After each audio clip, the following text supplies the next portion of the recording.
Welcome, everybody, to the Cone of Shame Veterinary Podcast. I am your host, Dr. Andy Roark. Guys, I'm here today with the CEO of NAVC, Gene O'Neill, and we are talking about something he wrote that really caught my attention. He wrote his reflection of leading NAVC during the COVID pandemic, and you're going to hear me talk about why that's important to me. I just can't imagine being in charge of one of the biggest veterinary events in the world, which is a live event that people come to. There's hotels involved, there's airfare involved, and it's the global pandemic. I was really fascinated to talk to him more about how he made decisions, how he looked at things. Does he second guess himself? Does he question decisions that were made? What changes did they make? What changes did he really not want to make? Does he look back and pick his own decisions apart after they're over? I ask him all of those questions, and it's just fascinating to hear how Gene thinks about things. And again, he's driving a massive ship, and he's making decisions when you really didn't know what was going to happen or where things was going. And so anyway, I just really enjoyed this episode and kind of learning from him. Guys, I hope you will as well. Take a look at NAVC if you're not familiar with them. They've got their Hive event coming up in Chicago in June, especially if you're a nurse technician, practice manager.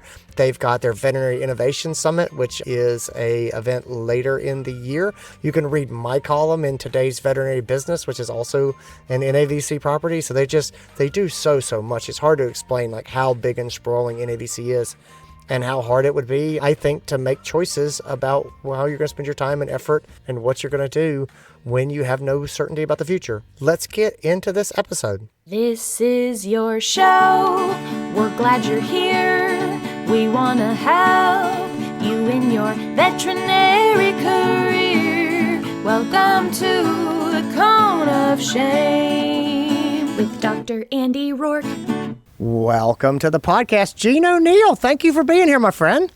Hey, hello, Andy. It's great to be here. Good to see you. Oh man, it's always good to see you. So it's funny. I have a history with you, and I have a history with NAVC. And so for those who don't know, you were the interim CEO starting in 2019, and you became the full CEO in 2020. So let me give a little backstory here for people listening in. So I went to University of Florida's College of Vet Medicine, and when I was there, Colin Burrows was on the faculty, and he was also, really involved with NAVC and what was then the NAVC conference. And so I was involved with the VBMA, the Student Business Group, and we were a young group getting up and going. And I talked to Colin, and I said, would our student group be able to come to NAVC? And he said, absolutely. And so it got it set up, and we were able to have the vet students get together in Orlando in January, which everyone is thrilled about Orlando in January. And that started a love affair for me with NAVC, which is now VMX. And so I've only missed one of those conferences, and we will talk about that today. I always enjoy January in Orlando. I think there's a lot of Florida grads there, and so when I speak, the rooms are always really, really full, and I've always attributed that to the Florida grads coming out for one of their own. But you wrote an article. I saw it go out on LinkedIn recently, and then I also saw it in Today's Vet Business. So you wrote an article about a 5-year look back at COVID-19. It's called Reflections on Leadership and Enduring Lessons Learned. And so I saw this, and I was immediately thrilled about it. It's actually, you did this thing where you actually posted something saying, in a week from now, I will release this article. And exactly, it totally worked on me. I don't know how many people it worked on, but I was all about it because, one, I've been a huge fan of VMX for a long, long time, and there's literally one of them in the last, we're almost at 20 years now that I missed, and it was because of the pandemic. And then two, as the CEO at Uncharted Veterinary Conference, I got my world rocked by the pandemic and trying to have a live event in a conference. And I have looked back on those years, or on that year, so often and thought about, did I make the right decision? Did I make the right call? What could I have done differently? What did I learn? And so when you wrote about this from your position as CEO of NAVC, I wanted to talk to you about it, and I just had so many sort of questions for you. So let me start at a high level here and just sort of say, talk a little bit about NAVC and what that is. I don't know that people really realize how big an organization NAVC is. Yeah, sure. A quick summary of what we are and what we do. We're a 501c3 nonprofit association.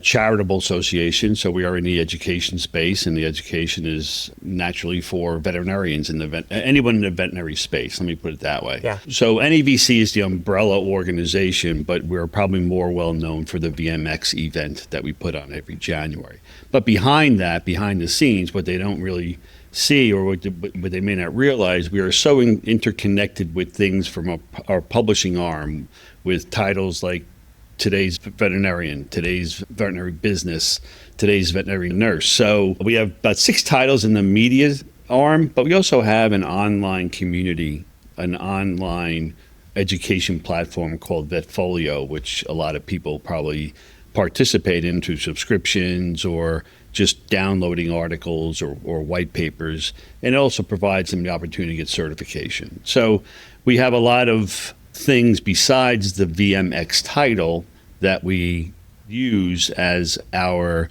distribution models for education.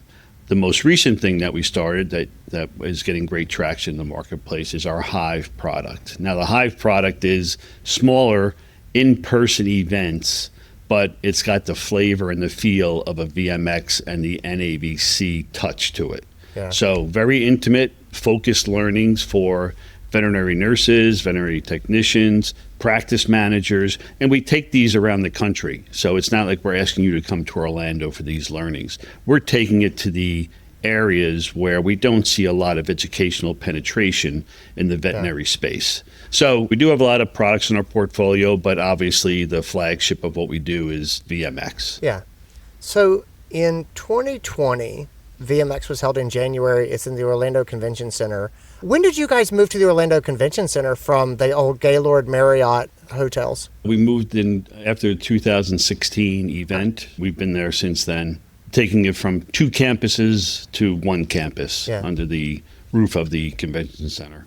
So we did the conference. I was there in January. It was lovely. And then February, there's other conferences going on. And so we were there. And COVID was just starting to get mentioned as a thing on the horizon that might become an issue. And then I think it was really sort of March that we started to see, oh man, this is real. And I think we're into shutdowns and things in May of that year. Right. Talk to me a little bit. So I just want to stress this. This is why I think it's so interesting. Yeah. You've got this event that is massive. I mean, VMX is huge, and it requires a lot of people to come together in a space. It requires them to take airplanes and come and travel. And so you've got this huge thing. You're also dealing with the Orlando Convention Center. This is not like a little hotel somewhere that you're working with. I can't imagine all the moving pieces and things that you have to work with here, Gene.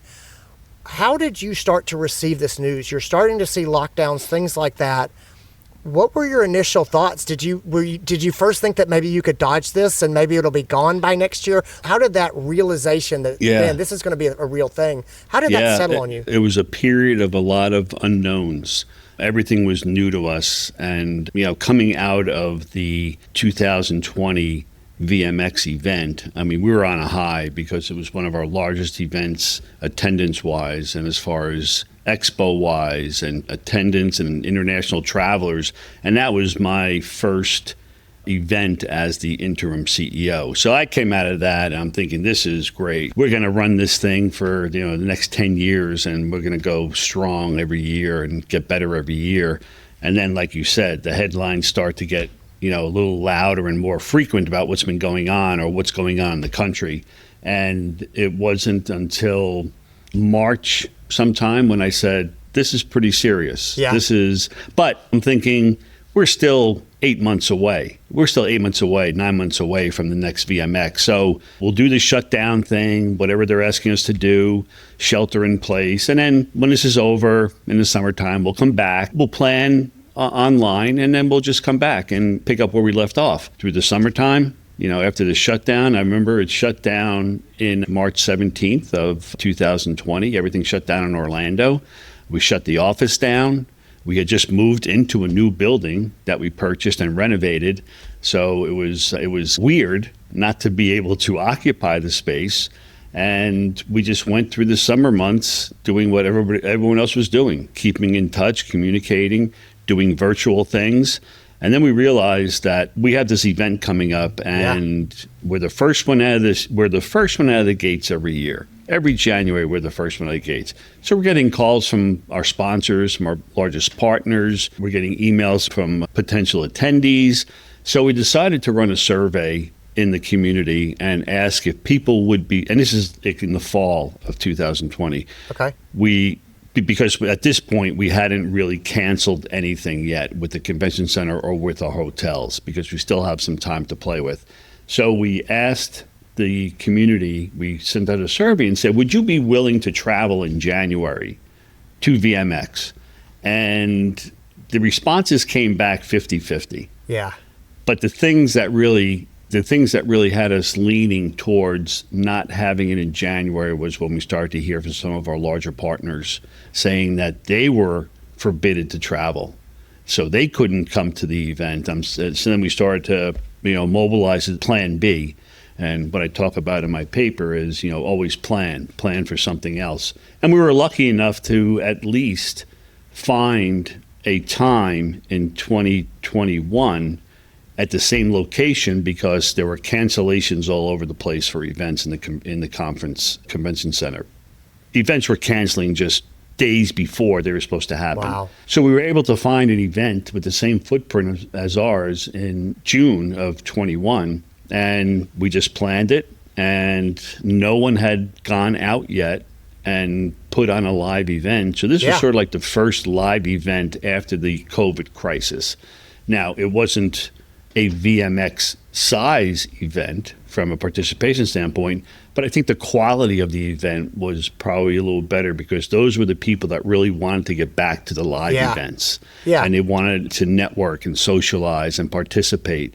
So from that perspective, it was a home run, because we did what we truly believed was the right thing to do to bring these people back into the live conference environment. And from there, it just took off for us. Well, what was your team thinking in like late 2020? So, it's unknown. You're sending this survey out.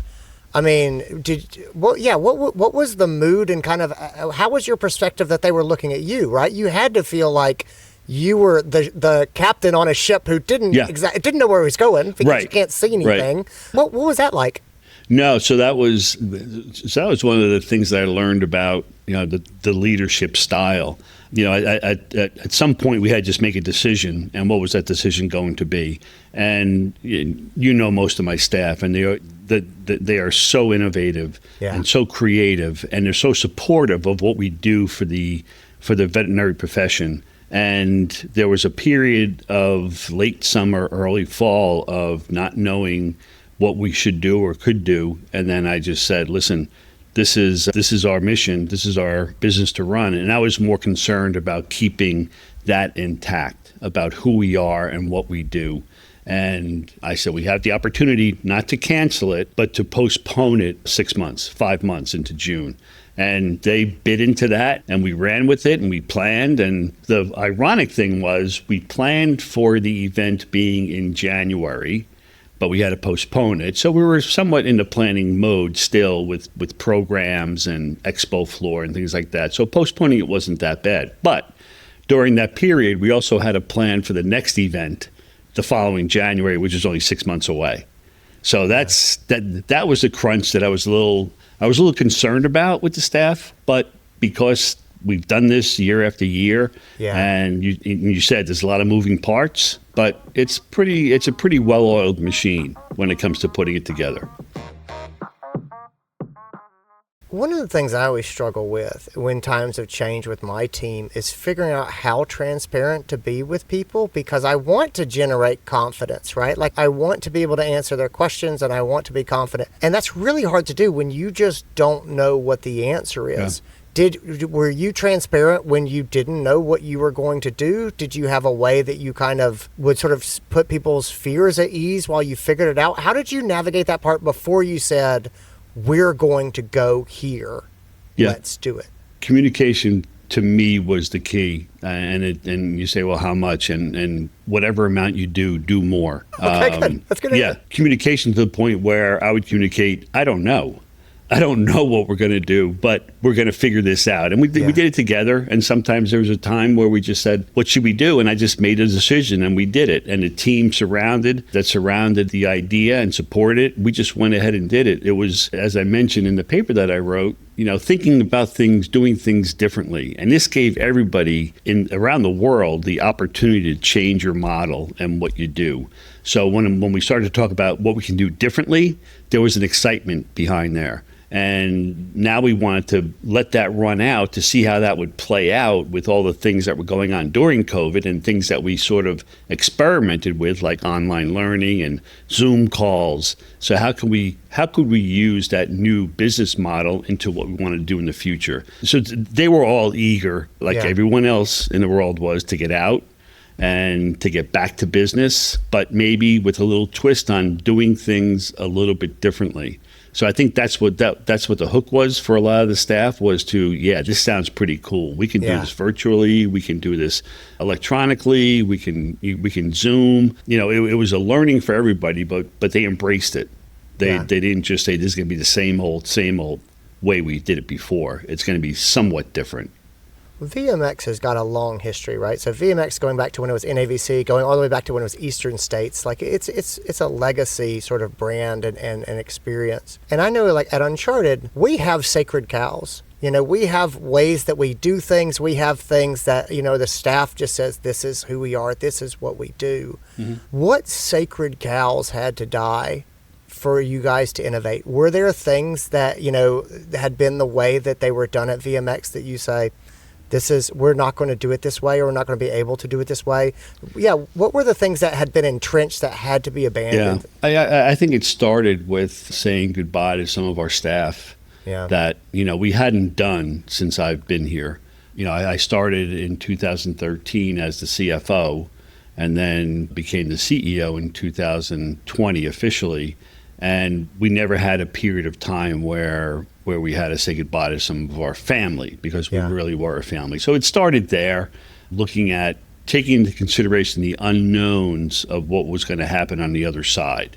Didn't know how long we could last, and having the CFO background, looking at cash flows and, expense ratios and things like that, and taking into consideration the unknowns, we had to cut some programs. Yeah. And, so that was something that we did that allowed us to concentrate more on our core mission of education. And it wasn't just being able to provide education. It was to be able to provide the education that NAVC does. So the sacred cows that we looked at, one is always making we didn't cut, other than cutting 2 programs, we really enhanced our sacred cows. Yeah. So we didn't cut anything, but it was the way we delivered things. I remember talking to my now chief of staff back then, because during the summer of 2020, I started to see these organizations pop up with virtual learning experiences. Mm-hmm. Spend the weekend and get 8 CE, and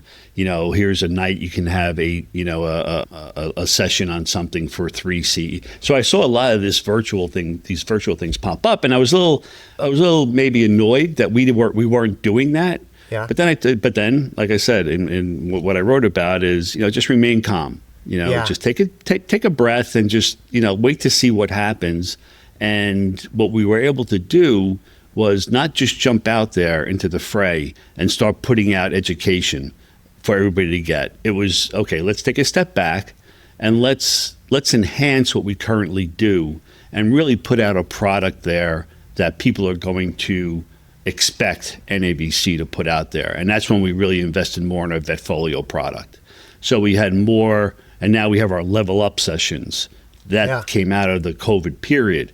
We've enhanced our certification programs due to the COVID period. So these are things that we waited and we said, okay, now we have a product that we can put out there and be proud of, rather than just throwing something out there like spaghetti on the wall to see if it sticks. So, the sacred cows that we had, cutting staff was not something that we were familiar with. Yeah. Cutting programs was not something that we were familiar with. But, I looked at it from the standpoint is what's important. And what was important was sustainability of the business And number two is the employees. I understand that we had to say goodbye to some, but those that remained, I said we have to start taking care of the employees if sustainability is going to be the main focus of the organization.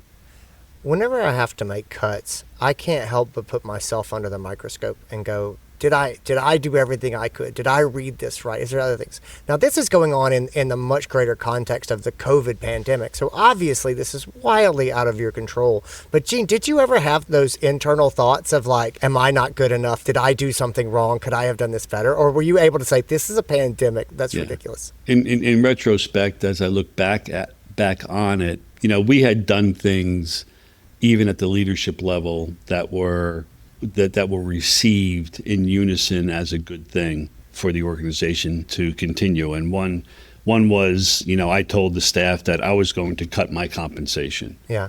I cut my compensation for the months going through the summer, not knowing how long it was going to last. And my leadership team, they did the same thing. I didn't ask them to, but they said, well, if you're going to do this, then we're going to do the same thing, because we believe that what we're doing is it'll pay off in the end. So when I look back at those types of things, I say, you know what? It's the right team, the right place, and the right time to come together to do this. And, I look back and, like I said, during the 2020 event, I was the interim CEO. I guess ostensibly the board was out looking for replacements for CEOs, not knowing if I was going to make the grade or not. But then, getting us through the pandemic period, at least, I think they had enough faith in me and saw that what we did was the right thing. I guess evidenced by I'm still here as the CEO.